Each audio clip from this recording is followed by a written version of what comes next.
ओम श्री गणेशाय नमः। प्रिय भक्तगणों, आश्विन मास की गणेश संकष्टी चतुर्थी व्रत का महत्व बहुत ही अधिक है। यह व्रत भगवान गणेश को समर्पित है, जो विघ्नों को दूर करने वाले, सुख और समृद्धि देने वाले देवता माने जाते हैं।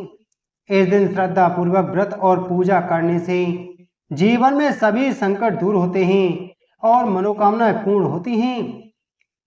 इस व्रत को कर रखने से जीवन में आने वाले बाधाओं और कष्टों का नाश होता है।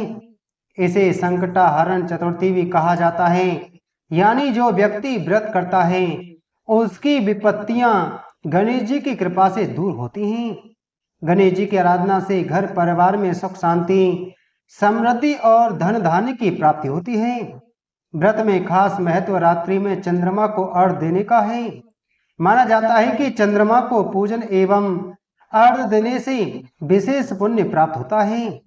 धर्म कथाओं में कहा गया है कि संकष्टी चतुर्थी का व्रत रखने से संतान सुख, स्वास्थ्य लाभ और आर्थिक समृद्धि भी प्राप्त होती है। युधिष्ठिर ने पूछा कि हे कृष्ण जी, मैंने सुना है कि आश्विन कृष्ण चतुर्थी को संकटा चतुर्थी कहते हैं। उस दिन किस भांति गणेश जी की पूजा करनी चाहिए? हे जगदीश्वर, आप कृपा करके मुझसे विस्तार पूर्वक कहिए। श्री कृष्ण जी ने उत्तर में कहा कि प्राचीन काल में यही प्रश्न पार्वती जी ने गणेश जी से किया था कि हे देव, कुआर मास में किस प्रकार गणेश जी की पूजा की जाती है, उसके करने का क्या फल होता है, मेरी जानने की इच्छा है। यह सुनकर हंसते हुए गणेश जी ने कहा, हे माता, सिद्धि की कामना रखने वाले व्यक्ति को चाहिए कि आश्विन मास में कृष्ण नामक गणेश जी की पूजा पूर्वोक्त विधि से करें। इस दिन भोजन ना करें तथा क्रोध, पाखंड, लोभ आदि का परित्याग कर गणेश जी के स्वरूप का ध्यान करते हुए पूजन करें। आश्विन कृष्ण चतुर्थी का व्रत संकट नाशक है। इस दिन हल्दी और दूब का हवन करने से सप्त दीप वाली पृथ्वी का राज हस्तगत प्राप्त होता है। एक समय की बात है कि बाणासुर की कन्या उषा ने सुषुप्नावस्था में अनिरुद्ध का स्वप्न देखा। अनिरुद्ध के विरह से वह इतनी कामासक्त हो गई कि उसके चित्त को किसी भी प्रकार से शांति नहीं मिल रही थी।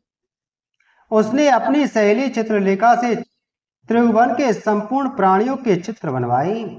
जब चित्र में अनिरुद्ध को देखा तो कहा, मैंने इसी व्यक्ति को स्वप्न में देखा था, इसी के साथ मेरा प्राणी ग्रहण भी हुआ था। हे सुजघने, यह व्यक्ति जहां कहीं भी मिल सके ढूंढ लाओ, अन्यथा इसके वियोग में मैं अपने प्राण छोड़ दूंगी।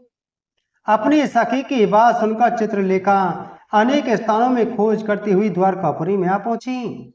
वहां अनिरुद्ध को पहचान कर उसने उसका अपहरण कर लिया, क्योंकि वह राक्षसी माया जानने वाली थी। रात्रि में पलंग सहित अनिरुद्ध को उठाकर वह गोधूली बेला में बाणासुर की नगरी में प्रविष्ट हुई। इधर प्रद्युम्न को पुत्र शोक के कारण असाध्य रोग से ग्रसित होना पड़ा। अपने पुत्र प्रद्युम्न एवं पौत्र अनिरुद्ध की घटना से कृष्ण जी भी विकल हो उठे। रुक्मिणी भी पौत्र के दुख से दुखी होकर बिलखने लगी। पतिव्रता रुक्मिणी खिन्न मन से कृष्ण जी से कहने लगी कि हे नाथ, हमारे प्रिय पौत्र का किसने हरण कर लिया, अथवा वह अपनी इच्छा से ही कहीं गया है।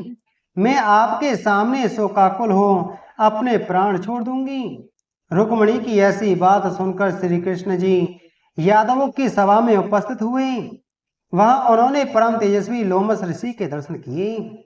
उन्हें प्रणाम कर श्री कृष्ण ने सारी घटना कह सुनाई। श्री कृष्ण ने लोमस ऋषि से पूछा कि मुनिवर, हमारे पौत्र को कौन ले गया? वह कहीं स्वयं तो नहीं चला गया है? हमारे बुद्धिमान पौत्र का किसने अपहरण कर लिया?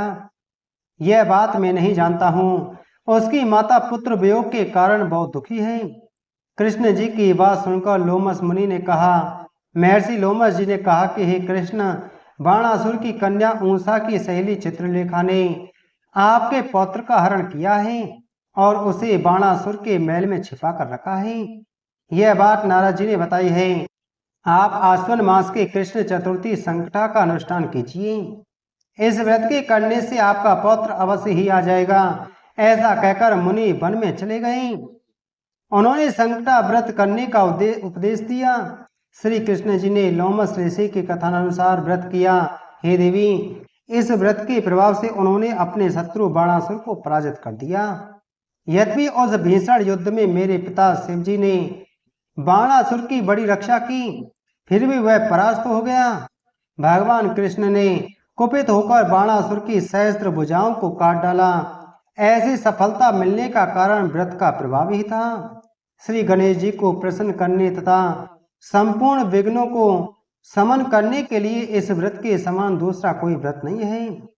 विश्व भ्रमण तथा तीर्थ भ्रमण के निमित्त इससे बढ़कर सुखदायक व्रत दूसरा नहीं है।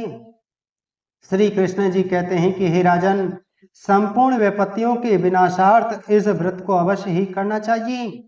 इसके प्रभाव से शत्रुओं पर आप विजय लाभ करोगे एवं राज्याधिकारी होंगे। इस व्रत के मातम का वर्णन बड़े बड़े विद्वान भी नहीं कर सकते। हे प्रता कुंती तने, मैंने इसका स्वयं अनुभव किया है। यह मैं आपसे सत्य कह रहा हूँ। बोलो गणेश भगवान की जय। बोलो श्री कृष्णचंद्र भगवान की जय।